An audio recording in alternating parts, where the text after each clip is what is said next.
¿Qué tal? En la tarde del martes conocimos que el Gobierno, ya con el mercado cerrado, daba a entender que quizás sí que podría acceder a esas peticiones desde Alemania de una posible subida de impuestos y también de nuevos recortes. Lo que no ha hecho ha sido materializar o decir exactamente en qué campos se podrían producir, y es algo que va a decir quizás este viernes tras el Consejo de Ministros. Vamos a ver por dónde pueden ir los tiros, porque es cierto que no es un tema nuevo y que ya venimos analizando desde hace muchos meses con Soledad Pellón, que es estratega de mercados, dije. Así que, ¿qué tal? Buenos días. ¿Qué tal? Buenos días. Bueno, vamos a ver exactamente, porque hay medios que dicen que se descarta una subida del IRPF y del IVA y sí que posibles recortes en campos más sociales, digámoslo así, pero ¿es cierto? ¿Los analistas lo veis así también?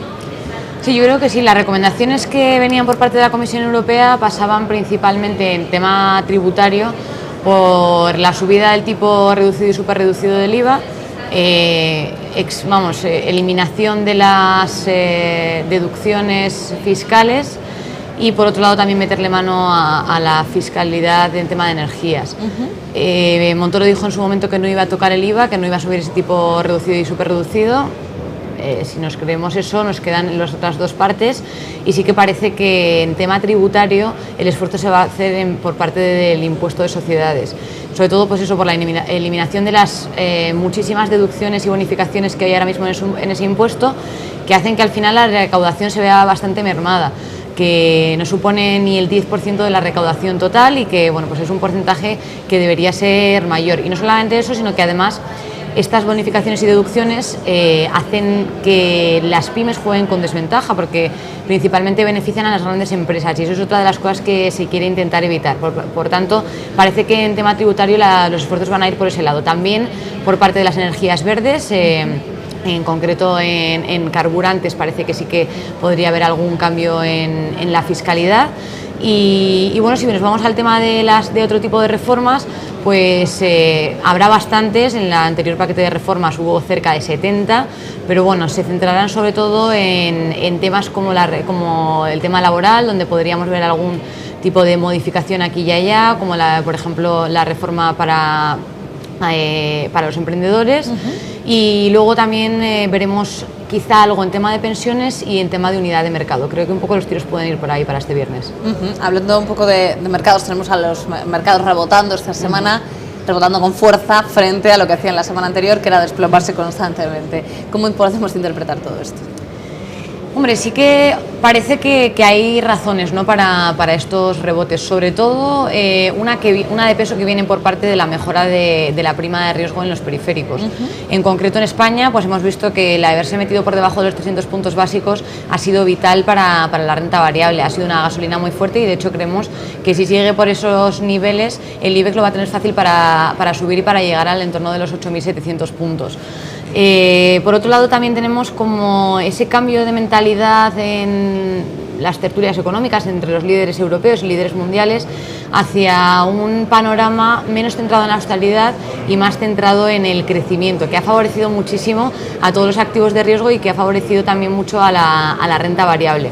Se ha mitigado un poco también el miedo que había sobre Italia, sobre la formación de gobierno, después de que Napolitano haya vuelto a ser elegido como presidente de la República y que vaya a presentar pues recientemente también cuál va a ser su líder para formar gobierno.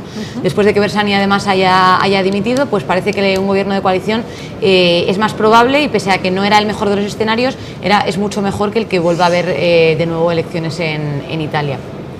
Tenemos esos puntos más o menos que se han ido cerrando y que yo creo que le han dado bastantes alas al tema de las subidas en la renta variable. Y por otro lado, pues ese tema de que del que está hablando tanto, de que viene dinero de Japón y que entra en la deuda, pues parece ser que sí que es así. Esto ha provocado que la renta fija se haya comportado de manera muy positiva. Y el tema de la prima de riesgo no solamente es importante que se haya metido por debajo de los 300 puntos básicos, sino el porqué. Y no es en este caso por un empeoramiento de la deuda alemana, sino por una mejora real de la rentabilidad de la deuda española. Por eso es una mejora bastante sólida y que los inversores se han tomado por la parte más positiva, y al final esto pues tiene una repercusión muy positiva en el mercado de renta variable y en concreto en el IBEX. Es cierto que hace un par de semanas Sole comentaba que efectivamente el bono por debajo del 4,7% de rentabilidad marcaría un cambio de tendencia, y así ha sido, así que bueno, vamos por el lo buen camino, menos efectivamente. hemos acertado en ese análisis. En tema de divisas, tenemos a alguien que efectivamente favorece las exportaciones de Japón y que podría estar comprando deuda, entre otras cosas, la española. ¿Dónde están ahora mismo las oportunidades? Bueno, en temas de divisas, nosotros nos estamos fijando ahora en un cruce, el cruce del euro frente a la corona noruega, que ha tenido un comportamiento muy alcista desde que ha comenzado el año, pero sobre todo se ha notado en las últimas semanas, una subida muy fuerte del euro frente a esa corona noruega, lo cual llama un poco la atención porque tampoco es que el euro esté ahora mismo en una situación de fortaleza, sino que, por ejemplo, frente al dólar sí que hemos visto una bajada bastante importante. Ha llegado a tocar los 7,7 y creemos que va a volver a meterse un poco por debajo. Tiene un soporte en 7,65 y sí que parece que podría volver a esos niveles, sobre todo porque además está marcando sobrecompra, que así nos lo dice también el RSI, y es posible que veamos una pequeña corrección y ahí podríamos encontrar oportunidades. No sé si ligado un poco a esto, se sale un poco del tema, es cierto que este jueves comenzamos con la temporada de resultados por parte de los bancos aquí en nuestro país. ¿Existe algún tipo de previsión de algún banco que podría mejorar expectativas? Conocemos que más o menos el BBVA sí que es cierto que podría batir al consenso de mercado, pero bueno, del Santander ya las cosas no están tan claras. Sí, yo creo que en general no se esperan tampoco muchas sorpresas. Los dos grandes bancos no suelen tampoco dar sorpresas ni por la parte positiva ni por la parte negativa. Más o menos ya han cerrado su tema de provisiones, con lo cual en este sentido tampoco vamos a ver pues grandes sustos. Y sí que me parece interesante, por ejemplo, o creo que los inversores van a mirar más banca mediana. Sobre todo, por ejemplo, el caso de Bankinter, que ha estado subiendo muchísimo últimamente, después también de la ampliación de capital y demás. Es un banco cuyas cuentas van a ser miradas bastante de cerca para ver si podría continuar esa subida o no. Luego temas, pues, bancos como por ejemplo Popular, Sabadell también, y ahí puede haber más movimientos. Creo que el interés va a estar más en la banca mediana que en la banca grande. La banca grande, por lo tanto, que no nos deja ni con buen sabor de boca ni con malo, pero bueno, ya veremos a nivel técnico cómo evoluciona sobre todo el Santander. Y en Estados Unidos, que tenemos ya la temporada de resultados bastante más avanzada, Apple presentó sus cuentas en la noche, al cierre del mercado, creo recordar, de Wall Street de este martes. Los beneficios son buenos, pero es cierto que no por encima de los que esperaba el mercado. Lo que sí que ha anunciado es un 15% de dividendo arriba, que no está nada mal, unos 77.000 millones de euros que tenía yo por aquí apuntado de dividendo. ¿Qué valoración hacemos de estas cuentas?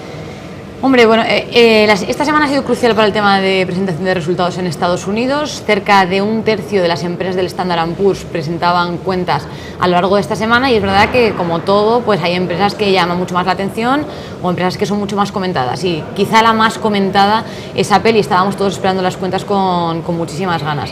Ha superado expectativas en cuanto a beneficios, en cuanto a ventas. El problema que tiene es que ha empeorado las previsiones futuras, y eso a los inversores no les ha gustado nada.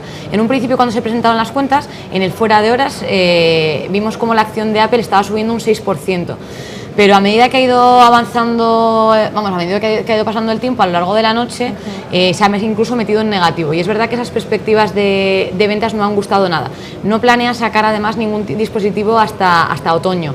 A pesar de que ha batido expectativas, no había presentado bajada de beneficios en los últimos 10 años, y eso también pues es algo que le va a pesar. Y además, pues el tema de la política de dividendo es algo que Apple no ha necesitado hasta ahora, no necesitaba ese dividendo para captar inversores, y sí que parece que ahora tiene que buscar ese otro tipo de estrategias. En concreto, como bien comentabas, son unos 100.000 millones de dólares, unos 70 y pico mil millones de euros, y bueno, pues también hace ver un poco la debilidad de la empresa. El tener que captar a los inversores vía dividendo no es un síntoma de fortaleza, sino todo lo contrario. Y bueno, quizá en primera instancia pueda tener su atractivo para algunos inversores, pero el valor no se va a ver fortalecido, porque además eso le va a repercutir directamente en su precio a la baja. De acuerdo, bueno, pues dejamos aquí el análisis con Soledad Pellón, así que gracias por venir. A vosotros. Como todas las semanas, y nosotros nos quedamos con este análisis de IG.